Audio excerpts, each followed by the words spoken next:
thank you so much for doing this interview. Khadijah, I got to talk to you first because you and I talked a little while ago in September during the Toronto International Film Festival because you were part of a film that seemed like a lot of people were jumping on, and it was the perfect film for what we were going through in 2019, 2020, and of course 2021. What was that film called, please? And what was it about? That was Defund, a short film created by myself and Araya Mengesha, where we wrote, co-wrote, co-starred, and directed and produced the piece. We played twins who were stuck in their house at the height of the Black Lives Matter movement and the pandemic.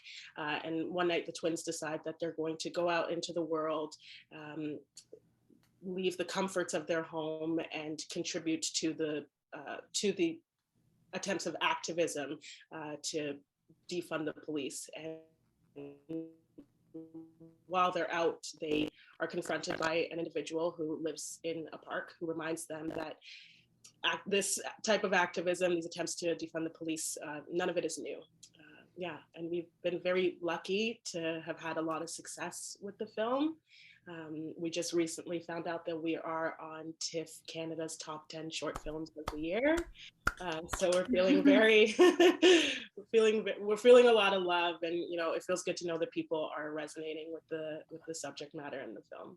Oh hell yeah! I think we all, in some way, shape, or form, we experienced what you guys showed us, and you did it in the right way. It wasn't like you were like on us. It was just like, yeah, I can remember going through this and going through that too. So now, when we talk about memories of things that we've done, we haven't had a lot of these, but in this new film that you three are all part of, Carly, I'm going to go over to you on this one.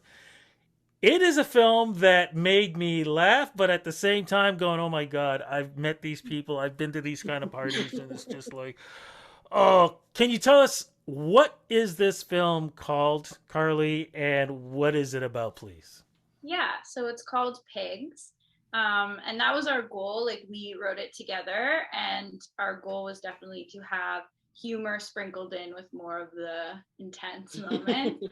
We wanted to have like dual perspective of Ruth is the main character who Khadijah plays. So we wanted to have her go through the party and the audience to see her interactions and how she's treated. And then we were really interested in more of a fantasy element of how she would react going back to all the interactions if she was able to just completely follow her impulses. Shayla, I kind of mentioned about the fact that I said I've gone to these kind of parties. And, what is your experience when being part of this film? But also, like I said, have you been in these kind of parties before and actually want to go through the same kind of experience? Yeah, great question. How much should I say? All of it, please. I have worked in the service industry as a caterer and also just in restaurants and stuff like that. And I definitely have had experiences. I resonate, I empathize with the experience that I feel Ruth has at this party. Whether or not, how comparable they are. That's, I think, a bigger question because, first of all, I'm a white woman.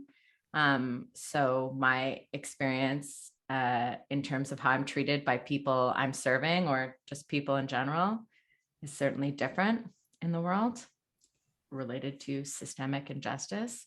But I have been at those parties on both sides, which is the interesting thing. Like I have certainly carried around trays of tiny canapes and felt harassed, invisibilized,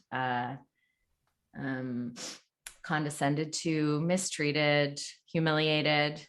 And I've also been to, fancy parties at TIFF, or I've been to restaurants and, participated in that circumstance or that scheme on the other side of things. And I'm aware of it sometimes when I'm doing it, and other times I'm probably not. Yeah, which I think is interesting, because I think, like, you know, if we were to go inside of the experience of all those people at the party, then in a way, you know, we see them all through Ruth's lens, through her experience. We're viewing these people, hopefully, from her point of view, so that we're empathizing with her. But there's an interesting possibility that we could tell that film from everyone at that party's perspective. And, you know, maybe that's the feature version. I don't know. I just love the flip side to the way this whole film works out. Chell, I'm going to stick with you. Who are you in this film? Like, how are you part of this film? Oh, yes. I directed the film. Mm-hmm. So Khadijah and Carly and I had some chats early on. They had this amazing idea for this film, and I had recently made my first short film. And so we were just talking, jamming, problem solving. I loved the script and was interested in ways that I could, I don't know, I guess, support them in the making of this film in any capacity. And that turned into eventually them asking me if I would direct it, which I was delighted and honored by. Great job. So yeah, you know, maybe there's along the way some like story dramaturgical conversations, as there generally are with a filmmaking director screenwriter relationship. Yeah. Khadijah, what was the conversations like to be able to bring this bizarro world, real world bizarro world, but also telling this story? Like, where did that whole idea come from, really? Because it does sound like from it. Are we talking experience here? Very much so. Yeah. You mean somebody? I don't want to give too much away, but somebody actually snatched money from you? I mean, a lot of the things that happen in the film are things that we've experienced in real life at these parties. So Carly and I met catering years ago, and we first worked together on a web series that she created, Easy V, and loved working together, loved, you know, being around each other, and we had continued working these catering jobs together. And we left a particular shift one night in a state of extreme frustration. There may or may not have been a pilfered bottle of Prosecco that we stole and drank in the alley. In Queen's Park, and I think we were sitting in Queen's Park with this bottle of Prosecco, you know, just sort of complaining about everything that we had experienced at this party, the feelings of invisibility, or the feelings of, you know, subservitude, and just how that wears and tears on an individual. And thankfully, as filmmakers, we started talking about how to dramatize that. And not just to dramatize the experience, but to dramatize the hopeful response to the experience, what we would like to see in our deepest, darkest fantasy version. Flipping the table. Yeah, it's the flip the table response. Just to what if I did this? Exactly. What would happen? Yeah. What if I told that person where to stick their oh, bro. little toothpick on the So we know about your character, Carly. How are you part of this? So we co-wrote it and produced it together. So here's my question for you, though. How did you go about picking the characters for this? Because if we're talking experience, is it like from several different experiences you were just like, okay, I want that one who did this to me at this party. I want that one at this party. Because it sounds like these are all real people, but of course, part of this film. Yeah, that's a good question. I think it really was this experience. What about when this happened? Oh yeah, we should put that in. What about this? A lot of it was like accumulated over time. Remember that one time that one person did this? It was very much, I think, over the years that we had felt that, and we wanted them to be caricatures. Like, the idea for the film was like, everything that we wanted to do was like, let's heighten it, let's push it, let's maximize it, like stretch it out. But at the same time, like, none of the characters are like, we have had interactions essentially with all of the characters in some way, so it's still realistic, but we definitely wanted everything to feel quite heightened. Chala, what was your favorite part? And I want to give too much away. I'm asking all three of you this. What was your favorite part in this film? And again, I don't want too much, but it's Like go ahead. Sorry. That's okay. My favorite moment or my favorite part of making the film? Let's go with favorite moment. I love so many. So many, I just want to say, like, so many of the actors in this film are so meaningful to all three of us as people and as artists. Like, I'll get to that later, maybe, if you're interested, but just like the kind of coming together of people and historically how much they're a part of our shared community is like, I feel very tender about everyone in the film. Because, and it's sorry to interrupt, because I would assume they probably have gone through those same experiences too. Yeah, I mean, I think most actors have done some kind of serving work at some point. So, you know, that'd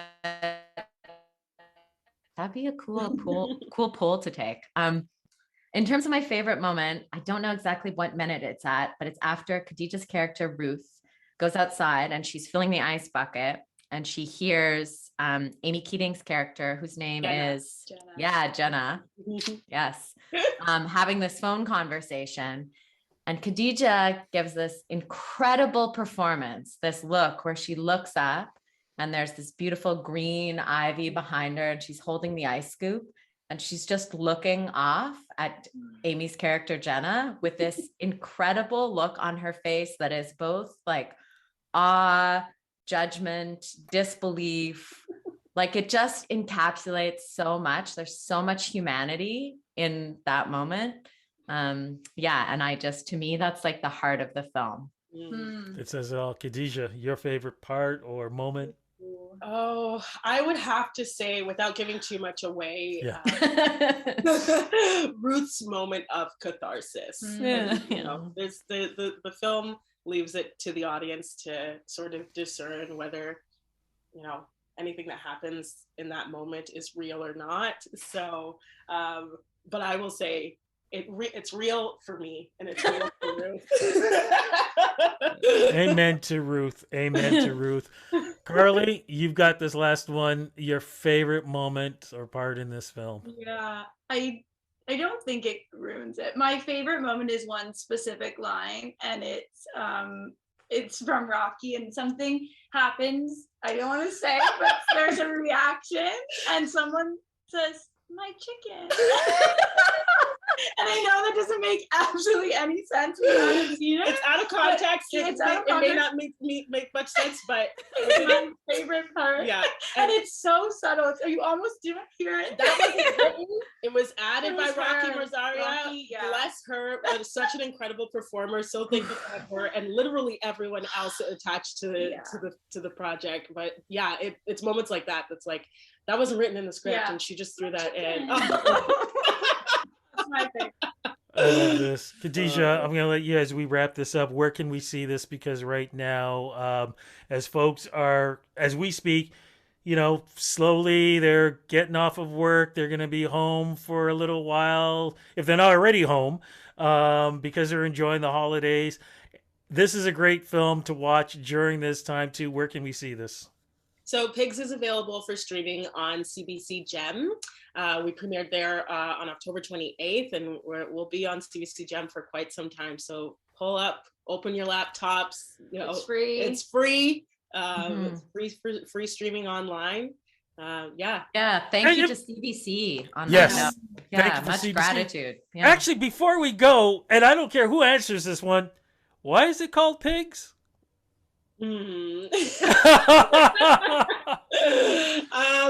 I think again there was, like Carly mentioned, there's a fair bit of fantasy involved in the way that the story unfolds, and I think the title encapsulates Ruth's perspective on the individuals that she's serving.